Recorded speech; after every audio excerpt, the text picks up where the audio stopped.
बात नहीं करना, चलो ध्यान दो सब लोग। अब देखो पिछली क्लास में हम लोग ये पढ़े थे,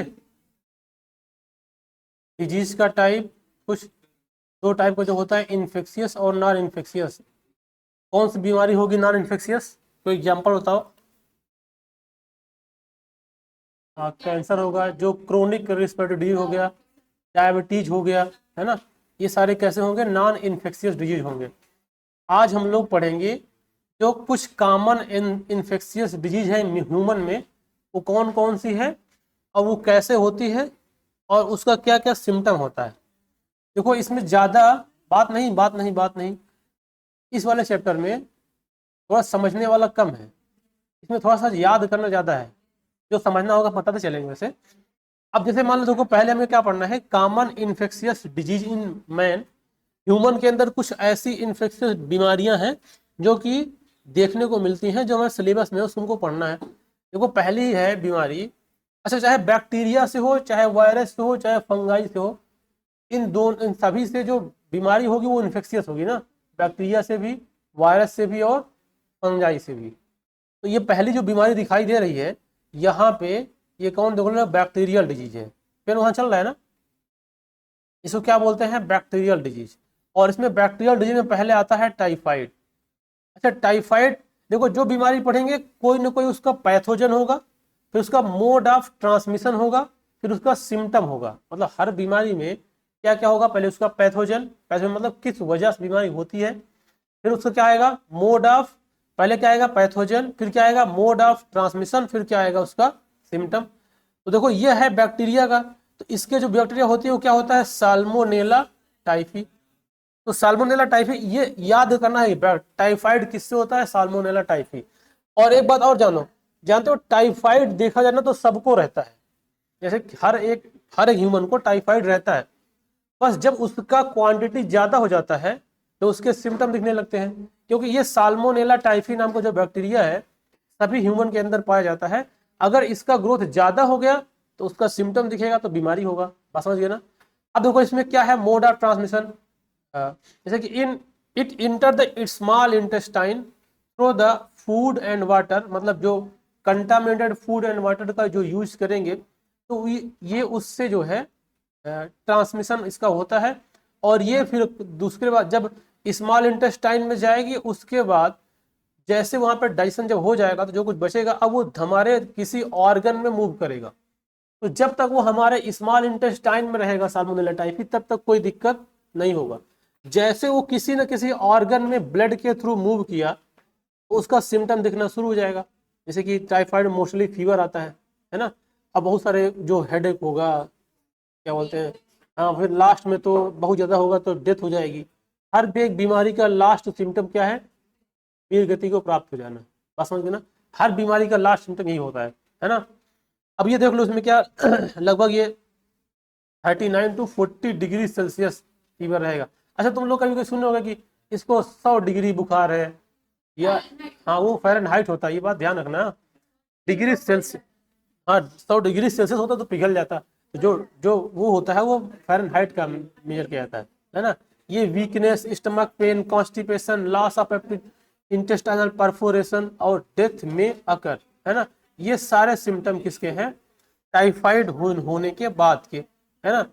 अब एक टेस्ट होता है, उस टेस्ट का नाम है विडाल टेस्ट। ये मोस्ट इंपॉर्टेंट है ना। ये विडाल टेस्ट होता है उसको बीमारी को कंफर्म करने के लिए। अच्छा जब विडाल टेस्ट होता है तुम लोग को जो रिपोर्ट मिलती है, कभी देखोगे ध्यान से अगर, तो टाइफाइड में ऐसे लिखा आता है प्लस प्लस प्लस, फिर प्लस प्लस, ऐसे करके लिखा आता है ना। तो वो उसका वही क्वांटिटी ही बताता है। तुम क्यों कोई भी पर्सन अगर ब्लड टेस्ट कराएगा तो पक्का उसमें टाइफाइड का पैरासाइट आएगा। बस ये है, हाँ सब में आएगा। लेकिन क्या है कि परसेंटेज ज्यादा होगा तो डॉक्टर बताएगा कि हाँ तुम्हारा परसेंटेज इतना ज्यादा है, इसका मतलब इसका सिम्टम है, नहीं तो कम ही रहेगा। बात समझ गया ना? तो ये विडाल टेस्ट इसके लिए कंफर्मेशन होता है। और यहाँ पे एक कुछ और बात लिखा गया है, मैरी मेलोन, इसका निक नेम टाइफाइड मैरी है ना। इसी को ये इसकी कैरियर थी, इसीलिए इसके नाम पे इस बीमारी को, हाँ इस बीमारी को जो है क्या बोलते हैं, टाइफाइड नाम रख दिया गया, इसका निक नेम टाइफाइड था, है ना, टाइफाइड। और इसी वजह से ये टाइफाइड जो है कई साल तक दूसरों में फैलता रहा, फिर जाके अपने हम लोग को इन्वायरमेंट में आ गया। तो इस तरह से ये बीमारी जो है इन्वायरमेंट में आई।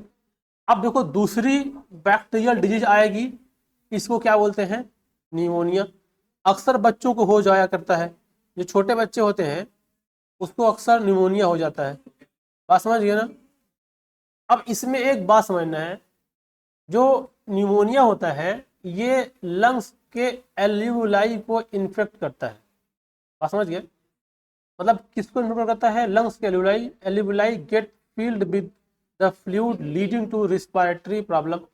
अगर उसके अंदर कोई फ्लूइड, जैसे मान लो कि अगर ये क्या है, ये लंग्स की एल्यूलाई ऐसी है, इसके अंदर स्पेस होना चाहिए तभी तो ऑक्सीजन अंदर आएगा और CO2 बाहर निकलेगा। अगर इसमें इसको कोई लिक्विड से इसको फिल कर दिया जाए तो इसका मतलब अब उसको सांस लेने में दिक्कत होगा, जो ऑक्सीजन प्रॉपर उसको मिलना चाहिए तो वो ऑक्सीजन उसको नहीं मिलेगा, तो इससे ये प्रॉब्लम होगा। अब देखो, अगर किसी भी सेल को ऑक्सीजन नहीं मिलेगा तो इसकी बीमारी का जो मेन जड़ है वो तो क्या है कि सेल को ऑक्सीजन ना मिलना। अगर सेल को ऑक्सीजन नहीं मिलेगा तो अब सारी प्रक्रिया धीरे धीरे बंद जाएगी। अगर ऑक्सीजन नहीं मिलेगा तो ग्लूकोज ब्रेकडाउन नहीं होगा, ब्रेकडाउन होगा तो एनर्जी नहीं मिलेगी, है ना। अब एनर्जी नहीं मिलेगी तो सारे सिम्टम देखने को मिलेगा, तो पहले ये आएगा उसको सारे ये सिम्टम देखने को मिलते हैं, है ना। अब देखो इसका पैथोजन जो होता है इसको बोलते हैं स्ट्रेप्टोकोकस निमोनी, है ना, और या हीमोफिलस इन्फ्लुएंजा, ये इसके दो पैथोजन है। स्ट्रेप्टोकोकस निमोनी ये कहाँ हम लोग यूज किए थे, जेनेटिक्स में कहीं मिला था, प्रिंसिपल ऑफ इनहेरिटेंस में एक्सपेरिमेंट जब किया था वो हर्सी एंड चेस एक्सपेरिमेंट, याद है, मसल्सन स्टाल का एक्सपेरिमेंट था एक, हर्सी चेस, जो कि ये कंफर्म कर रहा था कि जेनेटिक मटेरियल DNA ही है। तो उसमें से दो टाइप का ये निमोनिया कॉज करने वाला बैक्टीरिया लिया था, ई कोलाई पे डाला था, है ना, एक R स्ट्रेन था एक S स्ट्रेन था, कुछ याद आ रहा है। तो निमोनिया जिसको हो जा रहा था वो उसका मतलब क्या है, वो पैथोजेनिक है, जिसको नहीं हो रहा था क्या है, नॉन पैथोजेनिक था, ऐसा कुछ था ना। अब इसका देखो मोड ऑफ ट्रांसमिशन, अब मोड ऑफ ट्रांसमिशन क्या है, अब सर्दी जुकाम जैसे जब होता है, मतलब कोई ड्रॉपलेट, अब यहाँ कोई बैठा है अचानक से छींक दिया, उसको निमोनिया था, अब उससे निकले सारे ड्रॉपलेट इन्वायरमेंट में फैल गए, अब जो उसको इनहेल किया करेगा उसको भी यह सिम्टम होने की पूरी संभावना है ना। अब और दूसरी बात, जैसे कि मान लो एक ही गिलास में पानी पीते हैं, वो भी पिया, दूसरा पिया, फिर तीसरा पिया, जो इन्फेक्टेड हो गए, अगर ये सब शेयर किए तो हो जाएगा। और बहुत सारी चीज जो कुछ शेयर की जाती है, अगर उसको है तो दूसरे को हो जाएगा, है ना। तो इसके मोड ऑफ ट्रांसमिशन है। अब एक बात और समझना, न्यूमोनिया में कभी कभी इसमें क्वेश्चन आता है ना कि न्यूमोनिया में रिस्पायरेटरी ट्रैक्ट इन्फेक्शन नहीं होता, बात समझ रहे हो, जो न्यूमोनिया जब होता है तो उसमें रिस्पायरेटरी ट्रैक्ट में कोई इन्फेक्शन नहीं होता, वो डायरेक्ट लंग्स में इन्फेक्शन करता है ना। ये क्या करता है, लंग्स में इन्फेक्शन करता है। ये यहाँ पे ये कुछ बना हुआ है इमेज, ये है स्ट्रेप्टोकोकस निमोनी और ये है हीमोफिलस इन्फ्लुएंजा, कुछ ऐसा, और ये बंदा देखो फैला रहा है, देख रहे हो इसको ऐसे। अब कुछ और बातें देख लो, जैसे कि सिम्टम में ये देखो, रिस्पायरेटरी प्रॉब्लम, फीवर आएगा, है ना, खांसी आएगी, हेडेक आएगा, हाँ क्या कर रही है वो वो जिसको समझने में प्रॉब्लम हो रही है ना, एक आता है ना नेबुलाइजर, तुम लोग सुने हो नेबुलाइजर, ऐसे जब जो सांस नहीं ले पाता है तो उसको लगा के उसको भाप दिया जाता है, ये उस टाइप का है, ये डाल के उसमें ये मेडिसिन जा रही है इसके अंदर, बात समझ गए ना। इसको यही प्रॉब्लम हो गई है, तो उसको सांस, अगर किसी का फेफड़े में अगर वो जो एल्यूविलाई में कोई लिक्विड भर जाएगा तब वो सांस लेने में उसको दिक्कत होगा, तो उसको फोर्सली सांस दिया जाएगा, है ना, अगर फोर्स सांस नहीं देगा तो मर जाएगा, है ना। अब देखो इसमें रिस्पिरेटरी प्रॉब्लम, फीवर, हेडेक, ये severe cause, lip and finger nails turn grey to bluish colour, जो ये ग्रे कलर का होता है वो थोड़ा सा ब्लूइश कलर का हो जाएगा, जिसमें ये न्यूमोनिया का सिम्टम देखने को मिलता है ना। अच्छा, बच्चों में जो छोटे बच्चे रहते हैं उसमें अक्सर निमोनिया हो जाया करता है बचपन। हाँ हाँ। अच्छा, तो कोई दिक्कत नहीं, उसको रिलेट मत करो। मतलब किसी की देखो, जानते हो है। हाँ समझ रहे, सुनो सुनो। अभी एक बात बताना भूल गया था, बताना चाहिए था, पढ़ाने से पहले ही बताना चाहिए तुम लोगों को। अभी जब जब हम बताएंगे सिम्टम, इन सिम्टम को अपने से तुम लोग रिलेट मत करना, समझ गए ना? क्योंकि जब रिलेट करो तो कोई ना कोई सिम्टम मिल जाएगा तुम लोग को, तुम लोग टेंशन आ जाओगे। ये रिलेट मत करना, अगर कोई दिक्कत होगा तो फिर डॉक्टर से मिलना पड़ेगा, अभी हम लोग पढ़ रहे हैं। समझ गए ना? एचबी काउंट का होने से ऐसा होता है, देखिए अब टेस्ट करने तब पता चलेगा ना वो। समझ गए? तो ये देखने को मिला, इसको क्या बोलते हैं, न्यूमोनिया। अब देखो, ये था अभी तो जो पढ़े थे बैक्टीरियल था, अब ये क्या आएगा, वायरल डिजीज। अच्छा, वायरल डिजीज भी ऐसा होता है, इन्फेक्शियस होता है। वायरल डिजीज बल्कि थोड़ा सा ज्यादा हाईली इन्फेक्शियस होता है। जैसे अभी कोरोना आया था, कोरोना क्या था, वायरस था, देखो बहुत जल्दी नहीं फैल रहा था, बस समझ लो ना।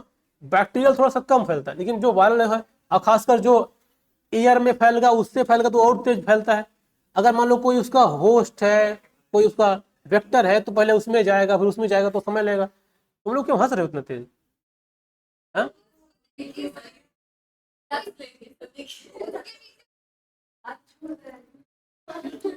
क्यों हंसना, क्यों हंसने से? हाँ, सब कुछ देख रहे हैं, इसी तो बनाए हैं इसमें ना, क्या इसमें? अब देखो, वायरल डिजीज में क्या आएगा, पहले आएगा कॉमन कोल्ड। कॉमन कोल्ड मतलब जो सर्दी जुकाम होता है। अब इसमें देखो, इसमें देख लो, जो न्यूमोनिया था वो लंग्स को इन्फेक्टेड कर रहा था, ये एकदम इंपॉर्टेंट क्वेश्चन है। और जो ये कॉमन कोल्ड की बीमारी है, ये रिस्पायरेटरी पाथ को इन्फेक्शन कर रही है। बस में जो ट्रैक्ट होता है, ये किसी भी लंग्स का कोई इन्फेक्शन नहीं करता। जो सर्दी जुकाम होता है उसमें लंग्स बिल्कुल इन्फेक्टेड नहीं होता है। न्यूमोनिया होगा तो लंग्स इन्फेक्टेड होगा। अगर ये कोल्ड है, कॉमन कोल्ड है, तो इसमें क्या इन्फेक्ट होगा, रिस्पायरेटरी ट्रैक्ट। बस समझ गए ना? जो उसका पैसेज जैसे नोज हो गया और रिस्पायरेटरी पैसेज, जहां तक उसका पैसेज बना हुआ है, ये सारे इन्फेक्टेड होंगे, लेकिन लंग्स में कोई इन्फेक्टेड नहीं होगा। ये लगभग 3 से 7 दिन तक रहता है, उसके बाद अपने आप ठीक हो जाता है। लोग जल्दीबाजी में दवाइयां लेते हैं जब, तो फिर कभी वो बिगड़ भी जाता है। हाँ हाँ, वो टाइम लग जाता है, क्योंकि आजकल का जो इन्वायरमेंट थोड़ा सा अलग टाइप का हो गया है। ये जो लिखा गया था अलग टाइप से लिखा गया था, बस समझ गए ना? अब बीमारियां तो बहुत टाइप से आ रही, तो तुम लोग क्या कर रहे हो? इसको क्यों बुला लिया है?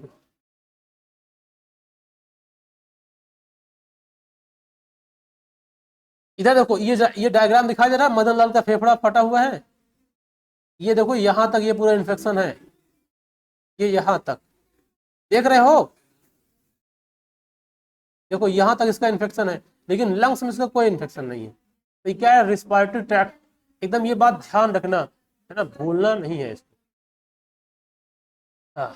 अब कॉमन कोल्ड का पैथोजन को क्या बोलते हैं, राइनो वायरस। कभी कभी इसको लोग रियो वायरस बोल देते हैं, रियो वायरस। हाँ, राइनो राइनो लिखा है, लोग इसको रियो वायरस भी बोलते हैं। तो इसका जो पैथोजन है राइनो वायरस है।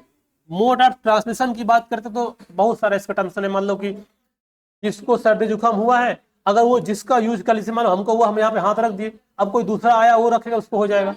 मतलब इतना ज्यादा हाईली इन्फेक्शियस बीमारी है ये, है ना? कहीं कहीं ये किसी का भी, तुम लोग बात ना करो, क्यों बात कर रहे हो? बात समझे? तो ये हाईली इन्फेक्शियस बीमारियां हैं। एक दो पैसे किसी के सामने बैठे हो, तेजी से छींक दोगे, उसके ऊपर इन्फेक्शन पहुंच जाएगा, हो जाएगा, है ना? जिसको ये सर्दी जुकाम है, उसके कपड़े शेयर करने से, है ना, ये हो सकता है। उसके बुक शेयर करने से, कंप्यूटर, बहुत सारा, जहां जहां उसका टच होगा उसके पास पहुंच जाएगा, और उसमें हम लोग देख सकते हैं इसमें। अब इसमें क्या होता है, तुम लोग उसका सिम्टम तो जानते होगे, है ना? Nasal congestion, discharge, fever, headache, है ना, सोर थ्रोट, खांसी आएगी, और सेंस होगा, और ये टाइटनेस होगा। अरे मतलब जकड़न, जब ऐसा होता नहीं होता है, तो देख मतलब खांसते तो कोई ऐसा बोलता है कि यार, हाँ कुछ बंद टाइप का होता है, ये सब होता है। और थकान थकान फील होगा कि यार कुछ करने का मूड नहीं कर रहा है ना? सर्दी जुकाम होता है तो बड़ा मतलब अजीब सा मन करता है, यार कुछ काम करने का मन नहीं होता है। तो ये सारे सिम्टम देखने को इसमें मिलता है। ये हो गया वायरल डिजीज। इसको याद भी करना है हम लोग, तो मुझसे पूछेंगे भी, समझ रहे हो ना। इसमें इसमें इसमें केवल पूछ, इसमें केवल इसका बताना है पैथोजन क्या होगा, उसका सिम्टम क्या होगा, और ये कैसे, इसका मोड ऑफ ट्रांसमिशन क्या है, और किस ऑर्गन को इफेक्टेड करता है। ये तुम लोग क्यों बात कर, बहुत बात कर रहे हो। हाँ, इसकी सीट देंगे अभी, अभी नहीं, अभी नहीं देंगे, कल या परसों दिलवा देंगे, ठीक है।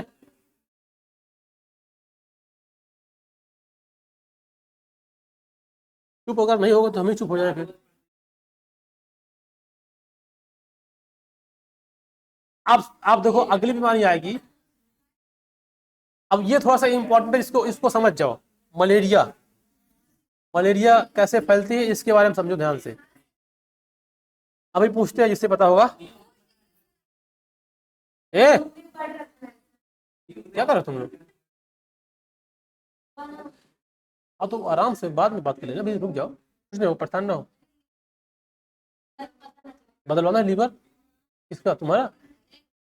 अच्छा गाड़ी का, ठीक है बदल जाएगा, परेशान ना हो, पहले सुनो इधर ध्यान से। पता नहीं चलेगा, बताना पता चलेगा।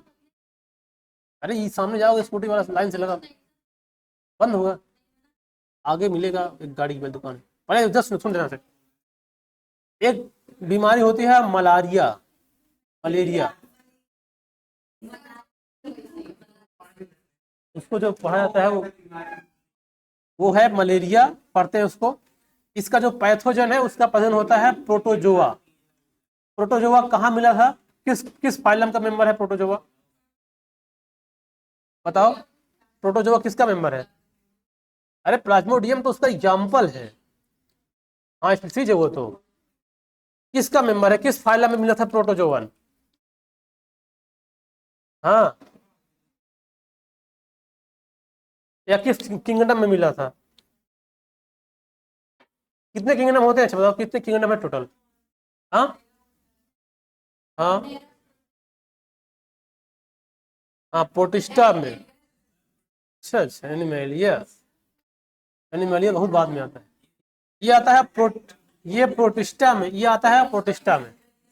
अब प्रोटिस्टा में, ये प्रोटिस्टा में होता है एक्चुअली। जो प्रोटोजोआ होता है एक्चुअली वो अलग से किंगडम है, जिसमें होता है प्रोटिस्टा में, किंगडम में, उसको एक्चुअली प्रोटोजोवन प्रोटिस्ट बोलते हैं। बात समझ गए ना। तो ये एक प्रकार सा ये किंगडम प्रोटिस्टा है, उसी में ये होता है, उसी का ये मेंबर है। और इसका पैथोजन, हाँ क्या क्या, लाइट भेज देंगे, हाँ भेज देंगे।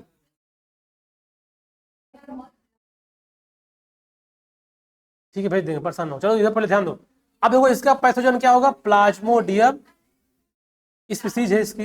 अब देखो इसका, लेकिन प्लाज्मोडियम की कई सारे स्पीसीज है। एक होता है प्लाज्मोडियम वाइवेक्स, और एक होता है प्लाज्मोडियम मलेरी, और एक होता है प्लाज्मोडियम फैल्सिपेरम, और एक होता है और प्लाज्मोडियम ओवेल, जो कि इसमें नहीं दिया गया है उसको। वो हम लोग में यहाँ सबसे ज्यादा जो कॉमन है, वो सबसे कॉमन बीमारी है प्लाज्मोडियम वाइवेक्स। अगर किसी को मलेरिया होगा, जब मलेरिया का टेस्ट होगा, तो उसको सबसे ज्यादा संभावना है कि उसको प्लाज्मोडियम वाइवेक्स निकले, या इसी को शॉर्ट फॉर्म में जब डॉक्टर बोलता है तो उसको बोलते हैं पीवी, पीवी मलेरिया निकला है बोलते हैं इसको। और फिर दूसरा नंबर पे होता है फेल्सीपेरम, बस समझ रहे हो ना। सबसे ज्यादा होता है प्लाज्मोडियम वाइवेक्स, फिर उसके बाद होता है प्लाज्मोडियम फेल्सीपेरम, मलेरिया, या प्लाज्मोडियम मलेरी बोलेंगे इसको, प्लाज्मोडियम मलेरिया, और एक होता है जो प्लाज्मोडियम ओवेल। वो दोनों बहुत कम होते हैं, है ना। सबसे ज्यादा क्या होता है, वाइवेक्स और प्लाज्मोडियम फेल्सीपेरम। अब प्लाज्मोडियम फेल्सीपेरम को लिखते हैं, जब मलेरिया आता है तो PFR ऐसे बोलते हैं ना उसको, PFR फीवर है, लोग ऐसे बोलते हैं शॉर्ट फॉर्म में, ये PV मलेरिया है। तो इस तरह से होता है इसमें।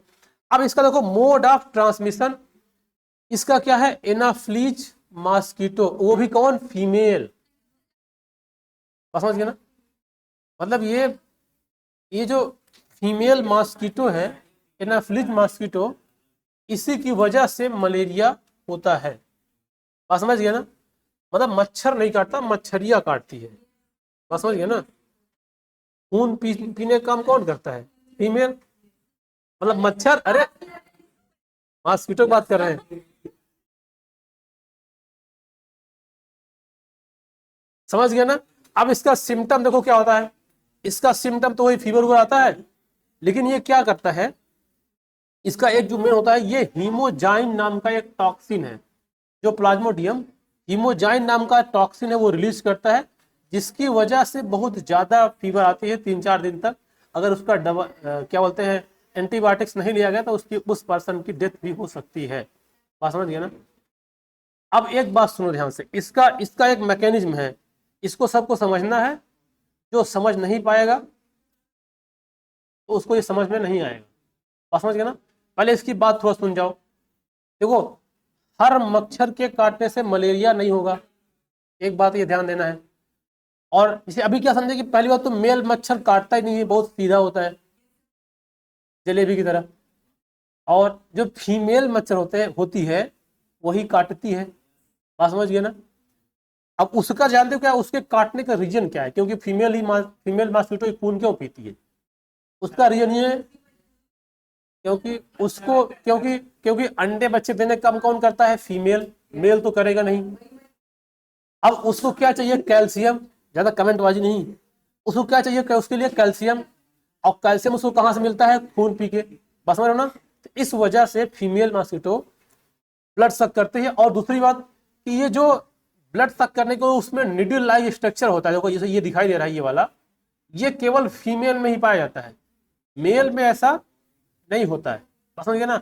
मेल में नहीं होता तो वो केवल जो फ्लावर के नेक्टर होते हैं, वो मेल मॉस्किटो फ्लावर के नेक्टर से अपना काम चलाता है। बात समझ गया ना। फूल, हाँ, मधुमक्खी की तरह वो फूलों के रस चूसता है, और ये जो फीमेल है सीधे ब्लड सक करती है। नहीं,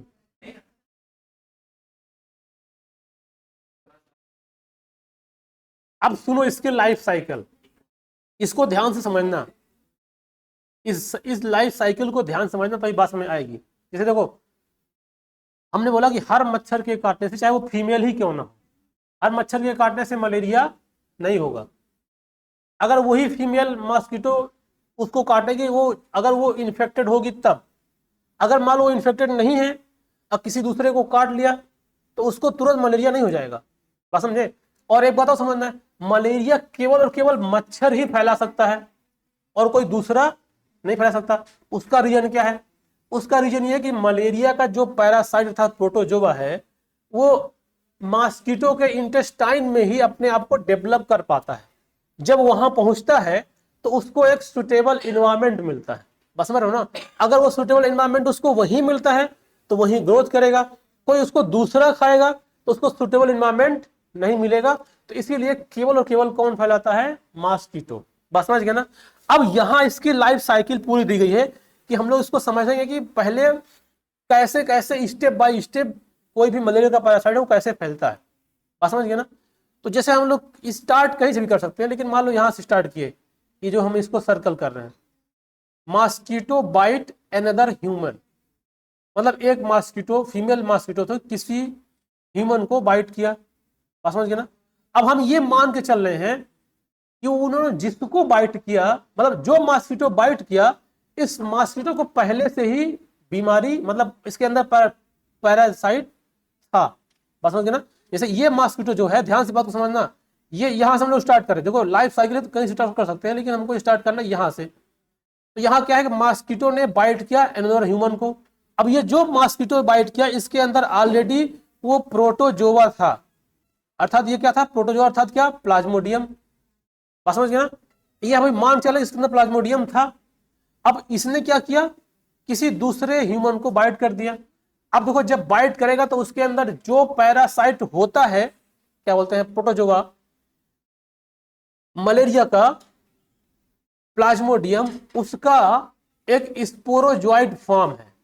जो स्पोरोजोइड फॉर्म है वही इसका पैरासिटिक फॉर्म होता है, और यही उस ह्यूमन के अंदर आ गया। मतलब जब मॉस्किटो ने बाइट किया तो उसके अंदर क्या आ गया, स्पोरोजोइट आ गया। बात समझ गया ना। अब स्पोरोजोइट कहां से आया, उस फीमेल मॉस्किटो के पहले में था। बात समझ गया ना। अच्छा, अब एक बात समझना, देखो जैसे तुम लोगों को सब कुछ यही आ रहा है क्लास में।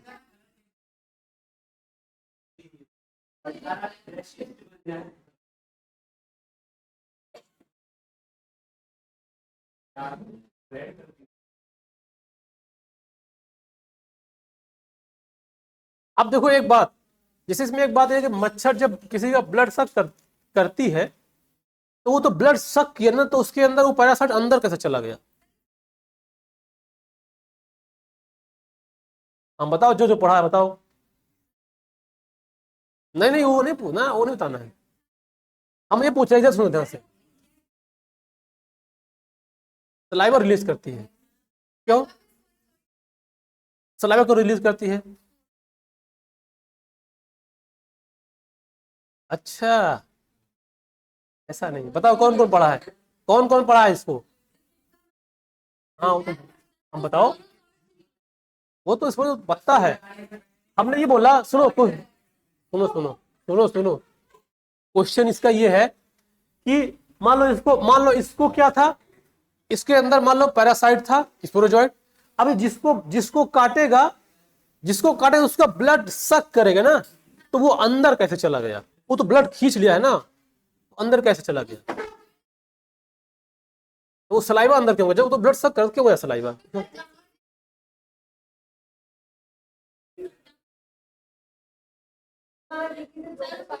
सुनो, अच्छा मेरी बात सुनो, कोई नहीं बता पाया। हाँ, वो डंक अंदर रहता है, लेकिन वो ब्लड को सक करता है ना, तो अंदर नहीं जाना चाहिए। अब सुनो ध्यान से, क्यों जाता है, देखो इसका रीजन ये है, देखो इसका रीजन ये है कि जो ये मॉस्किटो होती है ये वाली, इसके जो यहाँ पे सलाइवरी ग्लैंड है, इसी के अंदर स्पोरोजॉइट होता है, ध्यान से बात को समझना। और इसी में उसके अंदर एक एंटी कोगुलेंट फैक्टर होता है, इसके अंदर जहां पे स्पोरोजॉइट होता है उसके अंदर एंटी कोगुलेंट फैक्टर होता है। वो क्या करता है, जैसे पिन चुभाता है तो वो फैक्टर ब्लड के अंदर डाल देता है। अब वो क्यों डालता है?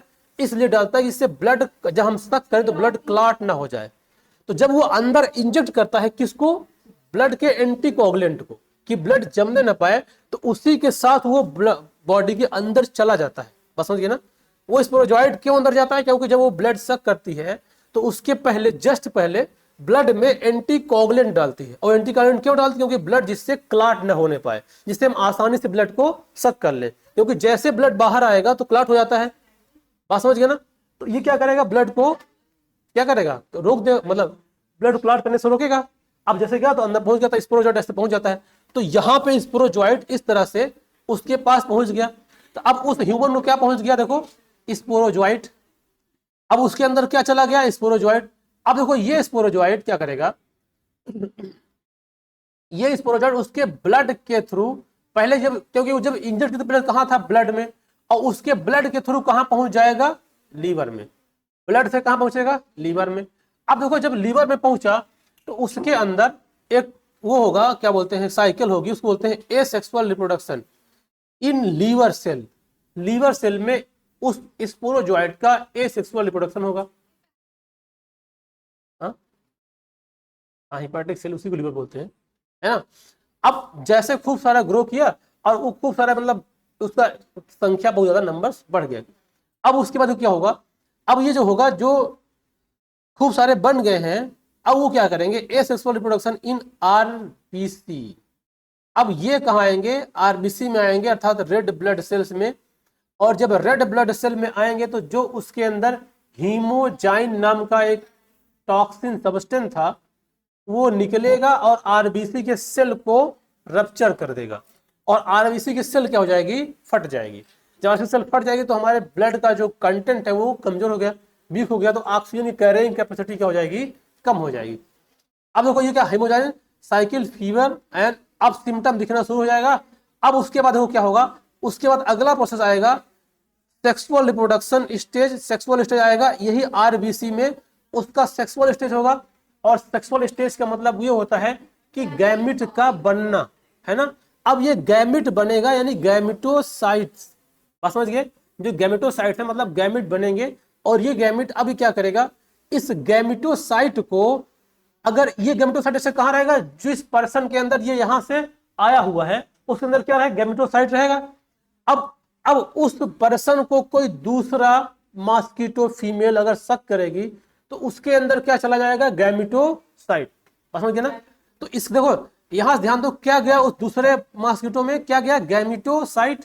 अब ये गैमेटोसाइट क्या किया गया, female mosquito suck the blood with the gametocyte. अब ये गैमेटोसाइट का फर्टिलाइजेशन होगा, क्योंकि गैमेटोसाइट मतलब मेल और फीमेल दोनों गैमेट का फर्टिलाइजेशन होगा, और ये मॉस्किटो के गट में इनका डेवलपमेंट होगा, और ये उसी में मेच्योर होंगे, और मेच्योर होने के बाद इसमें बन जाएगा स्पोरोजॉइट। बस समझ गए ना।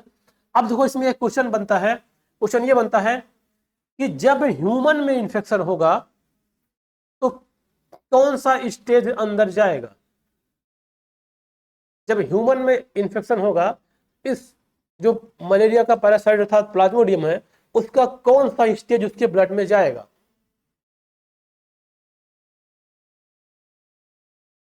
स्पोरोजॉइट। यहां देखो क्या बताए, ये लिखा है ना कि मॉस्किटो बाइट अनदर ह्यूमन, और क्या आ गया, स्पोरोजॉइट। और ये स्पोरोजॉइट देखो कहां से बना, देखो ये स्पोरोजॉइट यहां से बना, यहां थोड़ा देख बता दे, देखो ये स्पोरोजॉइट यहां था, यहां से स्पोरोजॉइट आया था, और ये स्पोरोजॉइट कहां पर, देखो यहां से गैमेटोसाइट था, इस मॉस्किटो के अंदर गया, इसका डेवलपमेंट हुआ, डेवलपमेंट होने के बाद ये मेच्योर हुआ, और क्या बना दिया, स्पोरोजॉइट। यानी इतनी स्टेज जो है, जो यहां से लेके यहां तक का स्टेज है, ये स्टेज कहां डेवलप हो रहा है, मॉस्किटो में, मॉस्किटो के गट में। अर्थात अगर ये स्टेज डेवलप ना होती तो जो मलेरिया का पैरासाइट था वो डेवलप ना होने पाता। इसका मतलब ये स्टेज डेवलप करने के लिए क्या चाहिए, मॉस्किटो की गट चाहिए।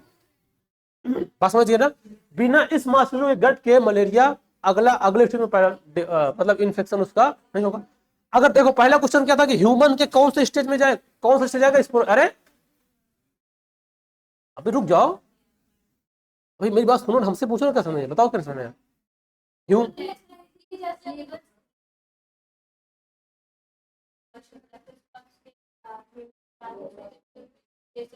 हाँ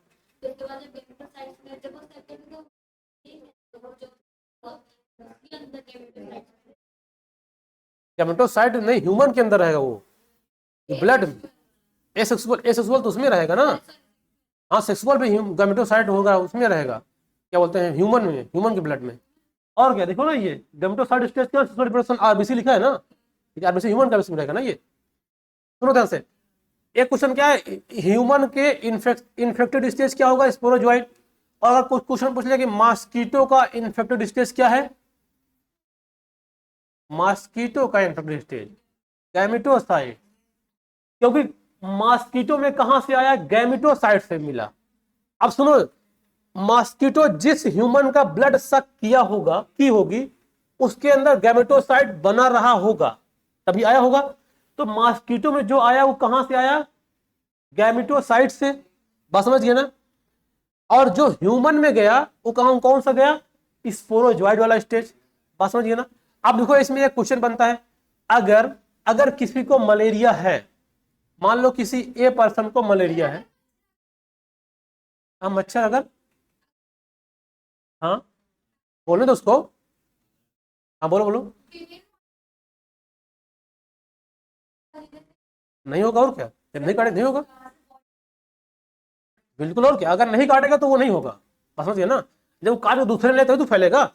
अब सुनो ध्यान से, अब एक क्वेश्चन बनता है, अगर मान लो किसी पर्सन को मलेरिया है, सुनो सब लोग ध्यान से, किसी पर्सन को मलेरिया है, उसको फीमेल मॉस्किटो ने ब्लड उसका सक कर लिया, अब वो सक किया और तुरंत जाके दूसरे ह्यूमन को काट लिया, तो उसको मलेरिया होगा, बोलो, नहीं होगा। तुरंत की बात कर रहे हैं हम, तुरंत ब्लड सक किया और तुरंत जाके दूसरे को काट लिया, तो ब्लड तो इंसर्ट कर ही दिया, तो नहीं होगा, बोलो बोलो, तुरंत नहीं होगा। जैसे किसी ने मलेरिया का ब्लड, कोई फीमेल मॉस्किटो जिसको मलेरिया है उसको ब्लड सक कर लिया, अब वो तुरंत जाके दूसरे को काट लिया, तो उसको मलेरिया होगा कि नहीं होगा, नहीं होगा। उसका रीजन क्या है, क्योंकि वो जिसका ब्लड सक की होगी उसको क्या मिला, वो गैमेटोसाइट, और गैमेटोसाइट से स्पोरोजॉइट बनने में लगता है समय। अब उसको 3 दिन लेके घूमेगी पहले, तो उसके अंदर ये डेवलप होकर क्या बन जाएगा, स्पोरोजॉइट। और अब जब काटेगी दूसरे ह्यूमन को, तब उसके अंदर क्या जाएगा, स्पोरोजॉइट। यानी ह्यूमन में इंफेक्शन तभी होगा जब उसको क्या मिलेगा, स्पोरोजॉइट। बात समझ गए ना। ह्यूमन में इन्फेक्शन तभी मिलेगा जब उसको क्या मिलेगा, स्पोरोजोइड और थैंक यू, और क्या बोलते हैं, मॉस्किटो में इन्फेक्शन तभी मिलेगा जब उसको क्या मिलेगा, गैमेटोसाइट। बस समझ गए ना। तो इसीलिए हर एक मच्छर के काटने से मलेरिया नहीं होता है, और हाँ थैंक यू हो गया, और हर मच्छर काटता भी नहीं है। बस समझ गए ना। तो हम लोग यहाँ तक पढ़ लिए, और थोड़ा रुक जाओ भाई, तुम जाना नहीं, थोड़ा रुको 2 मिनट।